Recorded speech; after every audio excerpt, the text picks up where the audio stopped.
राज्यसभेच्या खासदार सुनेत्रा पवार यांनी सुरू केला बारामतीमध्ये आभार दौरा सुरू केलेला आहे। तर मुख्यमंत्री लाडकी बहीण योजनेला महाराष्ट्रभर महिलांचा चांगला प्रतिसाद मिळत असल्याचं मत हे सुनेत्रा पवारांनी व्यक्त केले।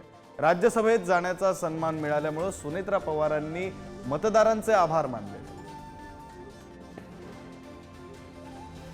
आदरणीय दादांनी मुख्यमंत्री लाडकी बहीण योजना जी केलेली आहे त्याच्यामुळे संबंध महाराष्ट्रभर महिलांचा चांगला प्रतिसाद मिळतोय। माझ्या बऱ्याच महिला भगिनी मनापासून खुश आहेत, त्यांच्या खात्यावर पैसे मिळालेले आहेत त्या खरोखरच खुश आहेत। 1,500 का असेना पैशाचं मोल खरोखरच ज्यांना गरज आहे त्यांना नक्कीच काय आहे ते त्यांनाच माहिती, टीका करणाऱ्यांना कधीच कळणार नाही की त्याचं मोल काय आहे।